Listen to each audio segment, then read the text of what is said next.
Mengapa video Ibu Rina Solihin ini atau juga Tante Rina yang unyu-unyu ini perlu saya reaksi ya? Karena ternyata setelah saya sempat tonton baru sekitar 6 menit ya, video ini mengandung pembodohan, fitnah, dan penipuan publik.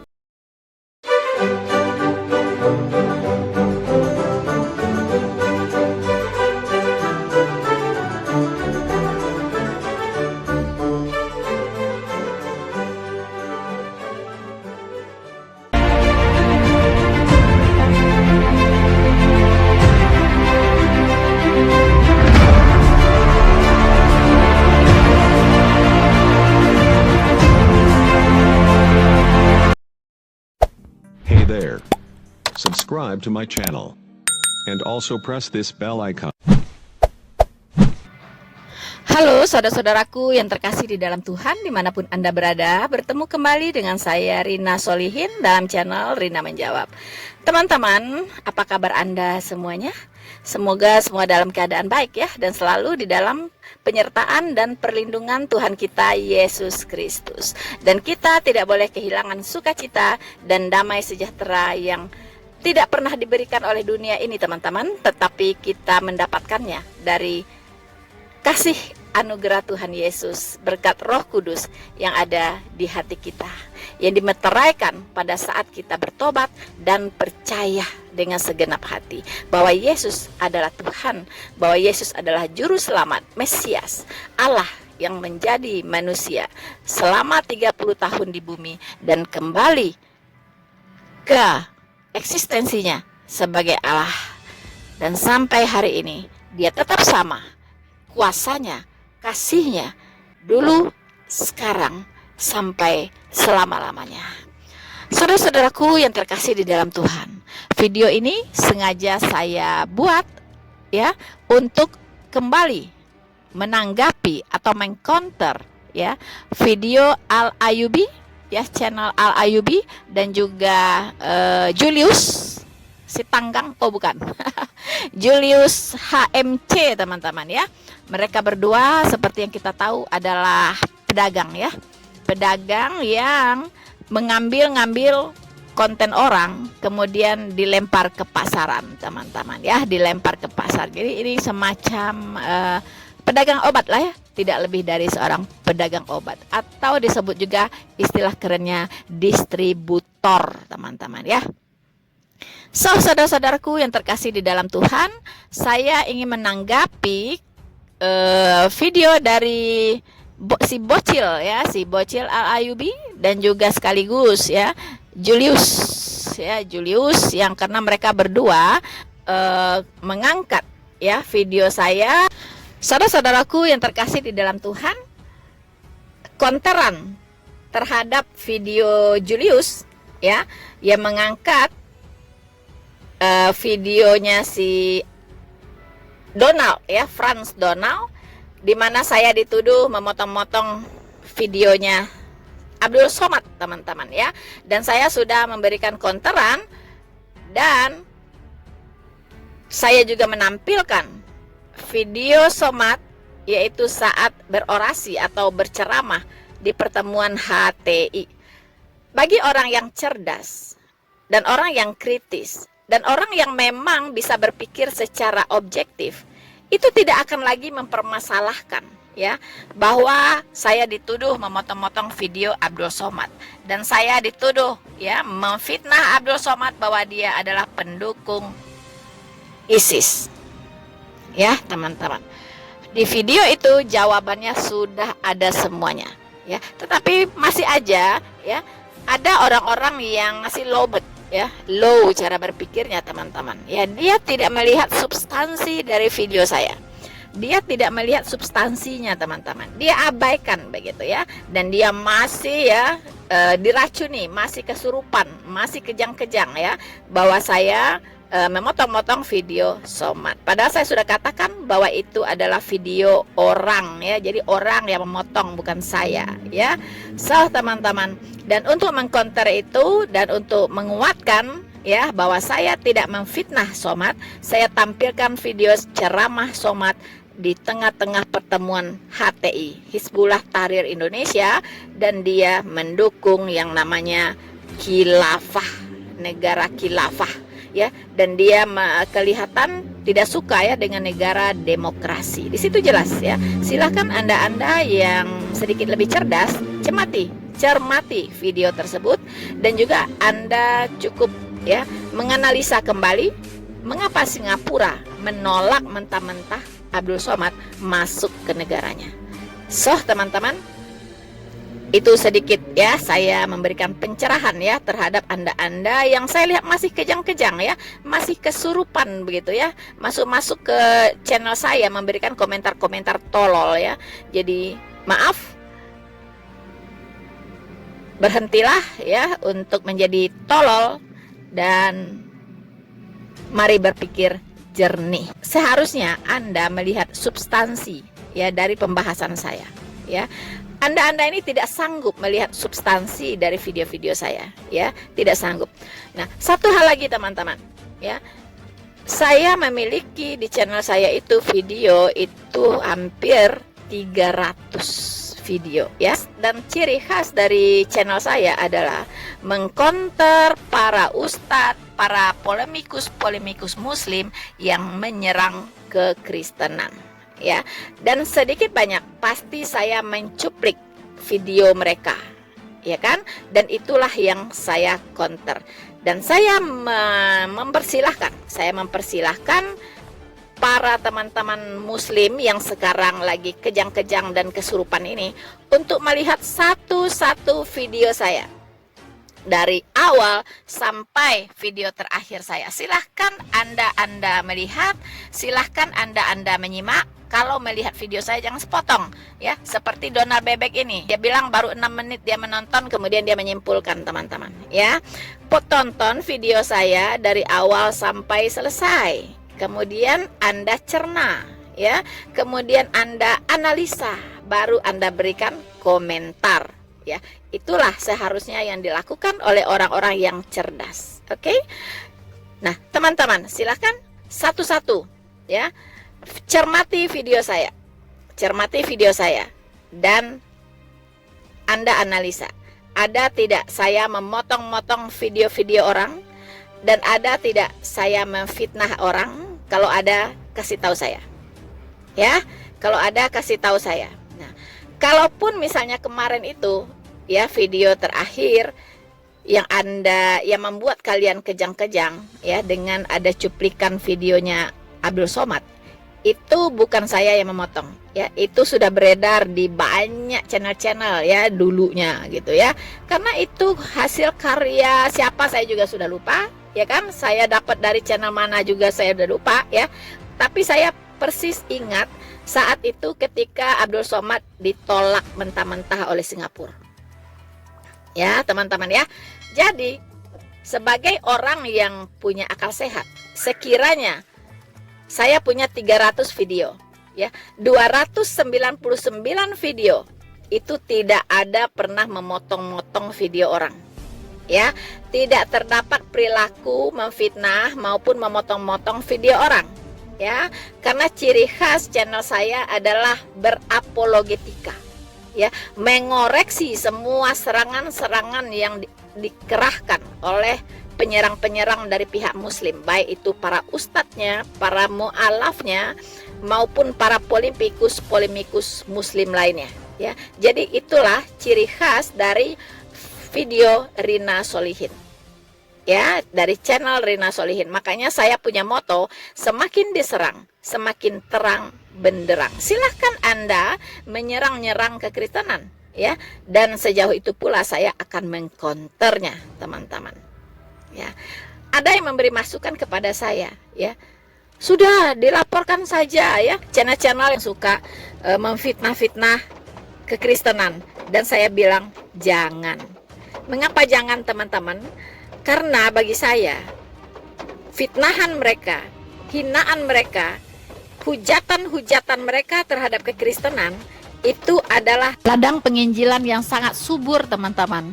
Jadi kalau mereka bisa berpikir waras, cerdas, dan profesional, wow, saya kehilangan ladang penginjilan teman-teman. Biarkan saja ya, Tuhan juga mengizinkan. Memang di akhir zaman akan muncul pengejek-pengejek Yang terutama harus kamu ketahui ialah bahwa pada hari-hari zaman akhir akan tampil pengejek-pengejek dengan ejekan-ejekannya, yaitu orang-orang yang hidup menuruti hawa nafsunya. Maha benar Allah dengan segala firman-Nya. Ya kan, akan muncul guru-guru palsu, akan muncul orang-orang ya yang mengajarkan ajaran-ajaran yang sesat. Sebagaimana nabi-nabi palsu dahulu tampil di tengah-tengah umat Allah, demikian pula di antara kamu akan ada guru-guru palsu. Mereka akan memasukkan pengajaran-pengajaran sesat yang membinasakan. Bahkan mereka akan menyangkal penguasa yang telah menebus mereka, dan dengan jalan demikian segera mendatangkan kebinasaan atas diri mereka. Banyak orang akan mengikuti cara hidup mereka yang dikuasai hawa nafsu, dan karena mereka jalan kebenaran akan dihujat. Dan karena serakahnya guru-guru palsu itu akan berusaha mencari untung dari kamu dengan cerita-cerita isapan jempol mereka. Tetapi untuk perbuatan mereka itu, hukuman telah lama tersedia dan kebinasaan tidak akan tertunda. Maha benar Allah dengan segala firman-Nya. Akan terjadi murtad besar-besaran di akhir zaman. Jangan khawatir teman-teman, jangan khawatir ya. Janganlah kamu memberi dirimu disesatkan orang dengan cara yang bagaimanapun juga. Sebab sebelum hari itu haruslah datang dahulu murtad, dan haruslah dinyatakan dahulu manusia durhaka yang harus binasa, yaitu lawan yang meninggikan diri di atas segala yang disebut atau yang disembah sebagai Allah. Bahkan ia duduk di bait Allah dan mau menyatakan dirinya sebagai Allah. Maha benar Allah dengan segala firman-Nya. Kalaupun banyak yang murtad dari Kristen, ya, seandainya banyak yang murtad dari Kristen, jangan kaget begitu ya. Itu sudah dinubuatkan oleh Alkitab ya, bahwa sebelum kedatangan Tuhan Yesus yang kedua kali akan terjadi dulu murtad, teman-teman. Jadi Anda kalau mendengar orang jadi mu'alaf, si A jadi mu'alaf, si B jadi mu'alaf, si C jadi mu'alaf, jangan heran. Kalau saya sih puji Tuhan. Berarti apa? Berarti Tuhan Yesus cepatlah datang. Makanya saya selalu mengucapkan salam Maranatha. Artinya Tuhan Yesus cepatlah datang, dan tanda-tanda kedatangannya sudah Dia sampaikan ya, dan itu sekarang dalam proses penggenapan. Semakin digenapi, semakin digenapi. Dan ingat teman-teman ya, kalaupun semua orang meninggalkan Tuhan Yesus, saya juga tidak khawatir ya. Kenapa? Karena Tuhan Yesus sudah bilang ya, bahwa ketika anak manusia itu datang, adakah ia dapati iman di bumi? Sekali lagi saya katakan, hanya sedikit saja orang yang akan diselamatkan. Hanya sedikit saja orang yang akan terangkat ketika Tuhan Yesus datang, teman-teman. Ya, hanya sedikit saja. Dan mayoritas manusia di bumi ini itu akan berbondong-bondong masuk neraka, teman-teman, atas pilihan mereka sendiri. Bukan Tuhan yang menentukan mereka masuk neraka, tapi itu adalah pilihan mereka sendiri. Mereka memilih untuk tidak percaya. Mereka memilih untuk durhaka kepada Tuhan Yesus. Mereka memilih untuk menjadi orang-orang yang menentang Tuhan Yesus. Ya, jadi jangan khawatir. Bagi saya akan tetap ikut Yesus walaupun sendiri. Ya, makanya saya selalu ya suka ya dengan satu lagu. Liriknya berbunyi, teman-teman, ku ikut Yesus walau sendiri. Ku ikut Yesus walau sendiri. Ku tak ingkar, ku tak ingkar. Ya, no turning back. Tidak ada kata mundur, tidak ada jalan mundur dalam mengikut Yesus. So, teman-teman, stay di tempat Anda ya, ikuti video ini sampai selesai, dan banyak pembelajaran yang akan kita dapatkan. Jangan lupa teman-teman untuk terus mendukung channel penginjilan ini. Anda bisa terlibat dalam pekerjaan Tuhan dalam penginjilan ini teman-teman dengan cara like, subscribe, share video ini, dan berikan komentar-komentar terbaik Anda. Hey there. Subscribe to my channel. And also press this bell icon. Saudara-saudaraku yang terkasih di dalam Tuhan, Frans Donald ya mengatakan bahwa saya di video saya yang mengcounter ya videonya Frans Donald ya yang ditampilkan oleh Al Ayubi, dia mengatakan bahwa saya melakukan pembodohan. Baru menonton 6 menit katanya ya, baru menonton video saya 6 menit. Kemudian dia menyimpulkan bahwa saya melakukan pembodohan, saya melakukan fitnah, dan saya melakukan penipuan publik. Untuk itu, mari kita buktikan. Saudara-saudaraku yang terkasih di dalam Tuhan, ya, sebelum saya lanjut, saya ingin menyampaikan kepada teman-teman apa yang mendasari saya, ya, sebagai seorang apologet untuk menjalankan pelayanan ini, teman-teman. Sekali lagi saya tidak bosan-bosan ya untuk menyampaikan dasar ya yang mendasari saya, firman Tuhan yang mendasari saya sebagai seorang apologet, yaitu 2 Timotius 4 ayat 2 sampai 5. Di situ dikatakan, beritakanlah firman, siap sedialah baik atau tidak baik waktunya. Nyatakanlah apa yang salah, tegurlah dan nasihatilah dengan segala kesabaran dan pengajaran. Karena akan datang waktunya, orang tidak dapat lagi menerima ajaran sehat, tetapi mereka akan mengumpulkan guru-guru menurut kehendaknya untuk memuaskan keinginan telinganya.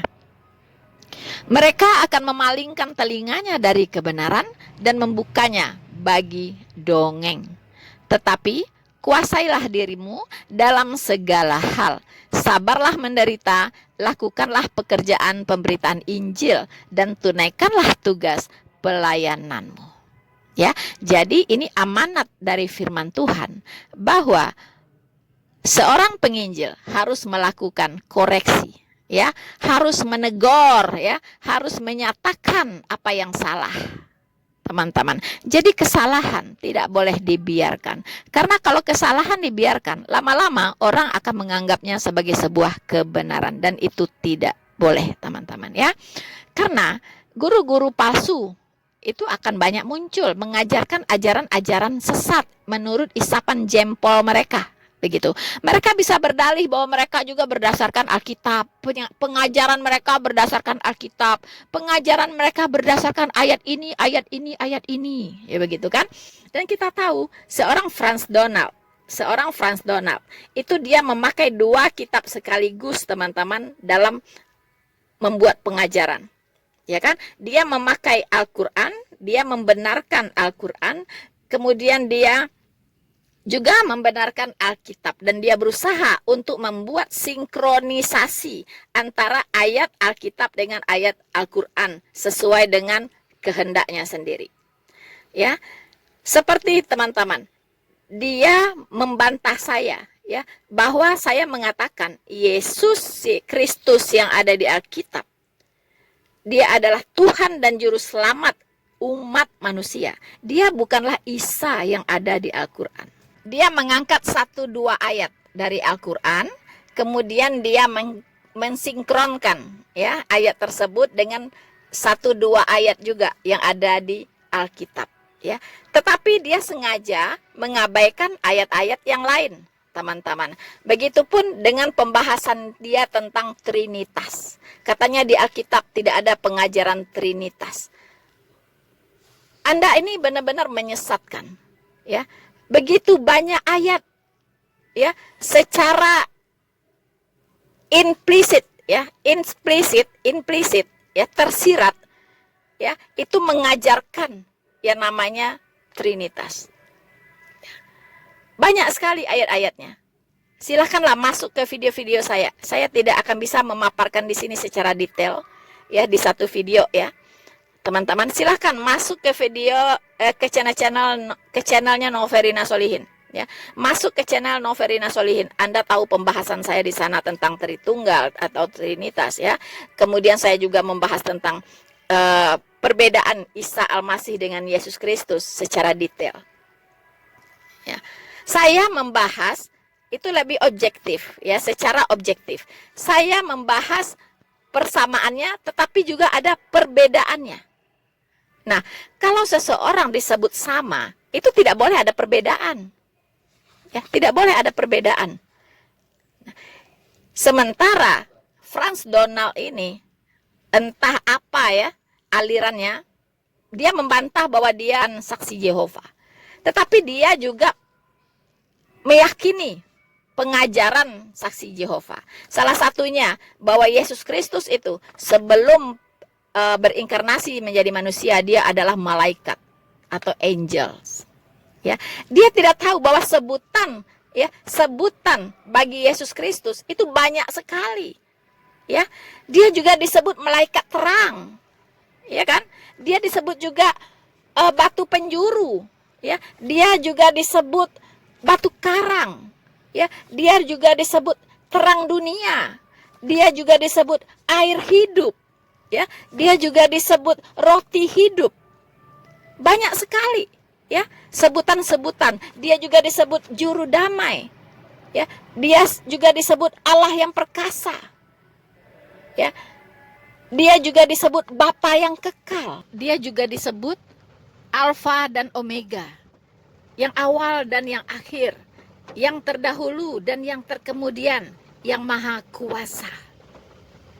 Banyak sekali begitu sebutan-sebutan untuk Yesus Kristus. Jadi Anda tidak bisa pegang satu ayat lalu abaikan ayat-ayat yang lain. Ya, kalau Anda ingin objektif membahas Alkitab, mencari kebenaran dari Alkitab, ya, Anda pegang 1-2 ayat lalu yang lain-lain Anda abaikan. Tidak bisa begitu, ya.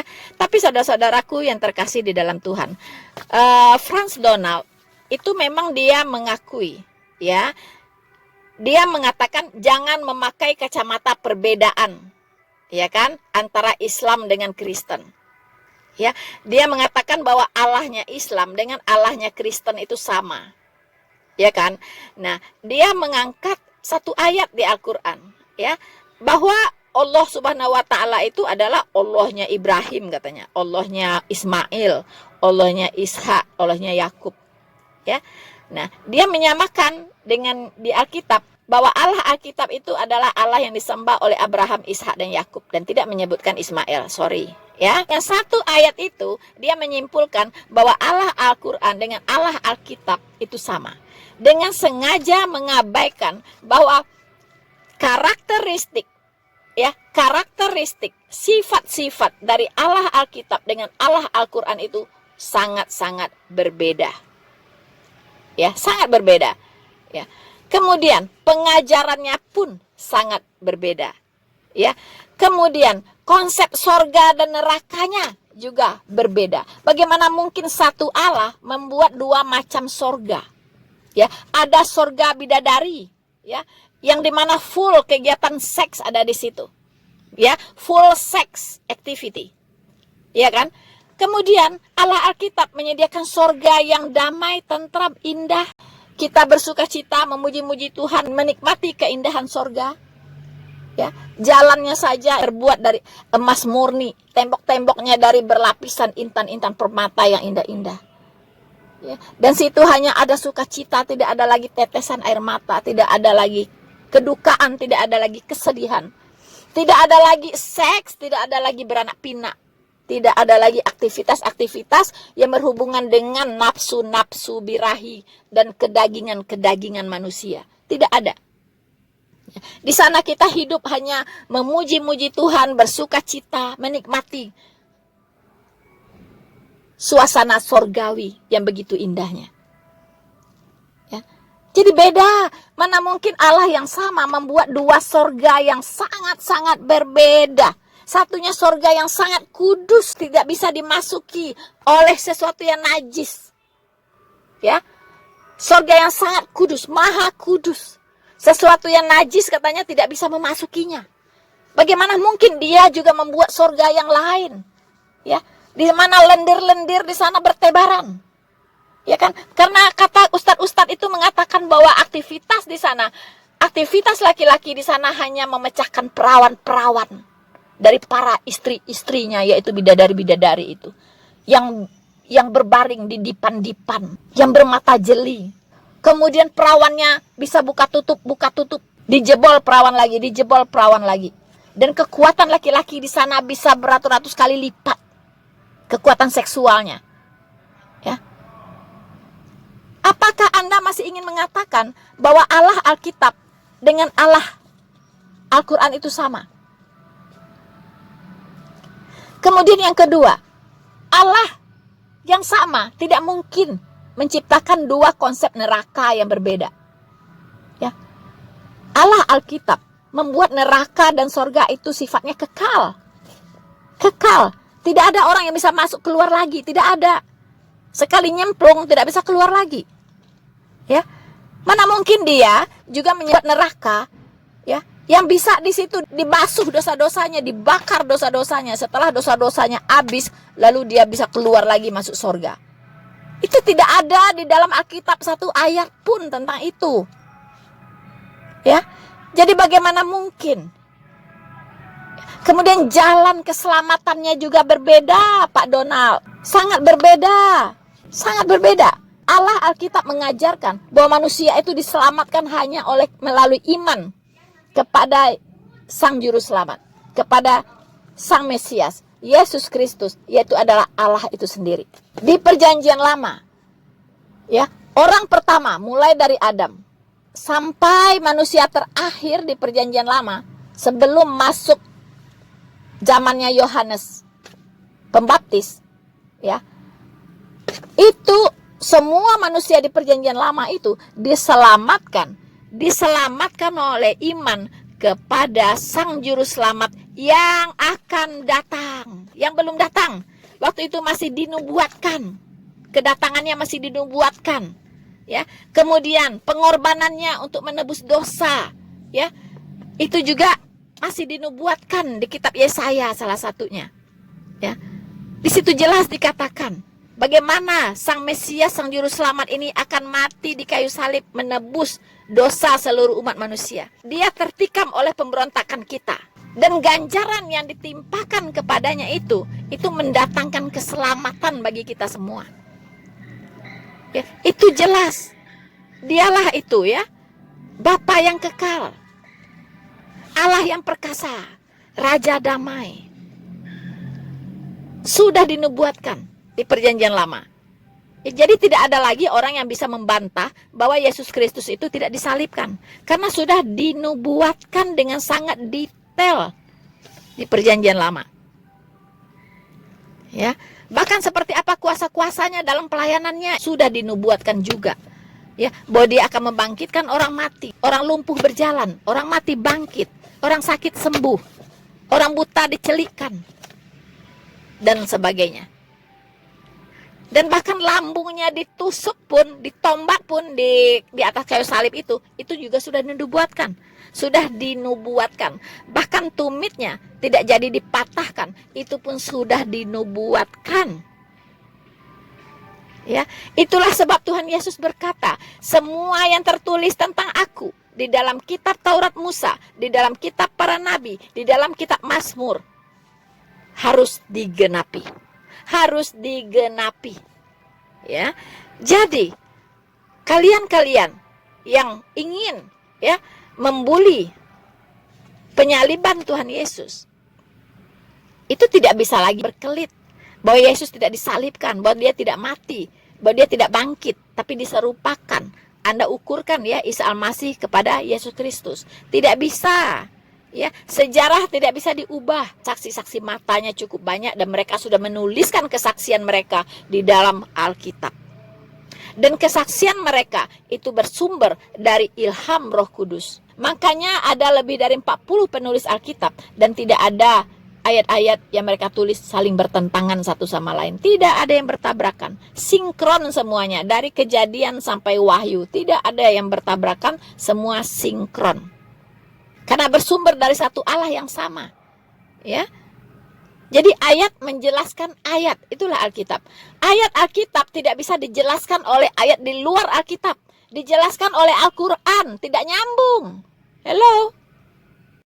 Contohnya, Frans Donald ingin menyamakan Isa Al-Masih dengan Yesus Kristus yang ada di Alkitab. Salah satunya dia mengutip pernyataan Isa Al-Masih bahwa kesejahteraan akan dilimpahkan kepadaku pada saat aku lahir, pada saat aku mati, pada saat aku bangkit hidup kembali. Nah lo katanya. Itu kan Isa mati dan bangkit katanya. Sama seperti Yesus Kristus sudah mati dan bangkit. Hello. Frans Donald. Al-Quran tidak menjelaskan secara detail pernyataan dari Isa tersebut. Kapan dia mati? Dengan cara apa dia mati? Kapan dia bangkit? Siapa saksinya? Tidak ada. Tidak ada uraian lebih lanjut tentang itu. Ya. Apakah Isa Al-Masih mati disalibkan untuk penebusan dosa? Sama seperti Yesus Kristus. Apakah dia bangkit pada hari ketiga? Dan dia menang atas maut? Apakah demikian? Mana penjelasannya? Jadi Anda ini terlalu gegabah. Terlalu gegabah untuk menyamakan antara Isa dengan Yesus. Tidak bisa. Ya, antara barang asli dengan barang palsu itu orang awam memang susah untuk membedakan. Ya, sekilas pandang sama. Warna sama, motif sama, modelnya sama. Secara kasat mata susah dibedakan. Ya, kalau dibuka dalam-dalamnya baru kelihatan tuh perbedaan antara barang asli dengan barang palsu. Dipegang, diraba, diterawang, akan kelihatan mana yang asli, mana yang palsu. Dan yang bisa membedakan barang asli dan yang palsu adalah pemilik barang asli. Camkan itu. Orang yang tidak pernah memiliki barang original, dia tidak akan bisa membedakan mana palsu, mana yang ori. Ya. Jadi Frans Donald, maaf, Anda ini kalau saya analisa, ya, saudara-saudaraku yang terkasih di dalam Tuhan, Frans Donald, dia mengatakan bahwa dia katakan jangan memakai kacamata perbedaan katanya. Pakai kacamata persamaan, ya. Pakai kacamata keselarasan, ya. Itulah kacamata persahabatan katanya. Teman-teman, jadi dia dalam memahami Tuhan Yesus, dalam memahami Allah Alkitab, dalam memahami doktrin-doktrin Alkitab, itu dia tidak mau melihat perbedaan antara kekristenan dengan Islam. Yang dia cari adalah persamaan. Dengan demikian, jelas dia memang sengaja menghindari perbedaan-perbedaan yang ada. Bagi saya, secara logika sehat, dua benda bisa disebut sama jika tidak memiliki perbedaan. Ya, jika dua benda memiliki 1% saja perbedaan, itu bukanlah benda yang sama. Apalagi perbedaannya sampai 70%, 80%, teman-teman. Kesamaannya cuman 20% doang, bahkan nggak nyampe 10% pun enggak. Kalau ada 10 kriteria, persamaannya cuman 2-3, perbedaannya 7, teman-teman. Apakah itu adalah sesuatu yang sama? Silahkan Anda jawab dengan pikiran sehat Anda. Ya, jadi Frans Donald ini menggampangkan masalah. Ya, menggampangkan masalah. Berdasarkan analisa saya, dia tidak mau dikelompokkan ke dalam denominasi manapun. Kita katakan dia seorang saksi Jehovah. Dia tidak terima. Dia bilang fitnah. Ya, kalau kita katakan nanti dia Katolik sesuai yang ada tertulis di KTP-nya, ya, nama aslinya itu adalah Franciscus Ignatius Donald. Jelas, ya, jelas dia lahir dari orang tua Katolik. Pasti dia sudah waktu bayi sudah dibaptis secara Katolik, ya kan? Nah, tetapi dia tidak mau juga disebut Katolik, ya kan? Karena bagi dia pemahaman dia, ya, keyakinan dia tidak ada hubungan dengan agama, ya. Jadi disebut saksi Jehovah dia tidak mau, walaupun ajaran yang dia pahami seperti yang dipahami saksi Jehovah, ya, dia juga tidak mau. Kemudian dia disebut Katolik karena di KTP-nya tercantum agamanya ada Katolik, dia juga tidak mau karena dia katakan dia bukan pengikut Romo, dia bukan pengikut bukan pengikut Paus, ya, dia bukan pengikut Paus katanya, dia juga bukan pengikut Romo, ya kan? Lalu dia juga bukan pengikut saksi Jehovah, ya kan? Nah, dia juga bukan pengikut Kristen, ya, dia juga bukan pengikut Kristen karena dia menyangkali Allah Tritunggal, teman-teman, ya. Kemudian dia mungkin menolak juga kalau dia disebut Muslim, menolak juga, teman-teman, mungkin, ya, karena tidak semua ajaran Islam itu dia benarkan, tidak semua ajaran Kristen dia benarkan, tidak semua ajaran saksi Jehovah dia benarkan, ya. Tidak semua ajaran Katolik mungkin dia benarkan, teman-teman. Jadi dia ngambil sesuka-suka dia. Ngambil dari Islam ada, ngambil dari saksi Jehovah ada, ngambil dari Katolik ada, ngambil dari Kristen ada. Itulah, ya, itulah keyakinannya Franz Donald. Menurut Anda, dia ini siapa? Ya. Menurut Anda dia ini siapa, teman-teman? Kalau saya pribadi menilai, maaf kalau salah, ya, tapi ini menurut analisa saya sejauh ini, bahwa dia adalah dari kelompok Krislam, ya. Dan saya lihat di channelnya ada di situ tagar, ya, tagar Islam Kristen, nah, Islam Krislam, teman-teman, ya, dia adalah dari kelompok Krislam, teman-teman. Saya juga sudah pernah membahas di video saya tentang kelompok ini yang sekarang memang sedang bertumbuh, ya. Kalau di Berlin, tempat kota saya dulu, itu sudah ada, ya, tempat beribadahnya orang-orang Krislam, teman-teman. Dia menggabungkan dua agama besar ini, yaitu Kristen dan Islam. Dan yang mereka cari adalah persamaannya dengan menghilangkan perbedaannya. Persis dengan teorinya Franz Donald ini, teman-teman. So, saudara-saudaraku yang terkasih dalam Tuhan, ya, hanya sekian yang bisa saya sampaikan mengenai Franz Donald ini, ya. Jadi kalau misalnya dia masih tidak mau menerima juga, tidak mau mengakui juga bahwa dia adalah seorang Krislam, udah deh, sudah nggak tahu lagi siapa dia, teman-teman, ya. Nah, ya terserahlah dia mau seperti apa, itu bukan urusan kita, ya. Dan dia biarlah bertumbuh sesuai dengan pikirannya sendiri, ya kan? Yang penting kita orang-orang percaya jangan terpengaruh, ya. Selalu standing on the Bible. Dan ingat, kita sebagai seorang Kristen sejati, pegangan kita satu-satunya kitab firman Tuhan adalah Alkitab, ya. Kita tidak boleh memiliki standar ganda, teman-teman, ya. Kita hanya standing on the Bible, ya. Kita tidak bisa memakai dua kitab, ya, dari dua agama yang berbeda, tidak bisa, teman-teman. Kita seorang Kristen punya iman yang sangat tegas, ya. Satu-satunya kitab firman Tuhan adalah Alkitab. Di luar Alkitab tidak ada lagi firman Tuhan, ya. Dan satu-satunya Allah, ya, yang kita sembah dan kita muliakan, ya, itu adalah Allah Tritunggal. Di dalam nama Bapa, Putra, dan Roh Kudus, teman-teman, ya. Itulah iman kita sebagai seorang Kristen sejati yang sesuai dengan Alkitab, atau Alkitabiah.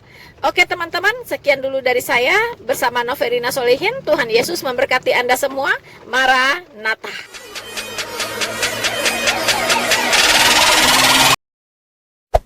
Hey there.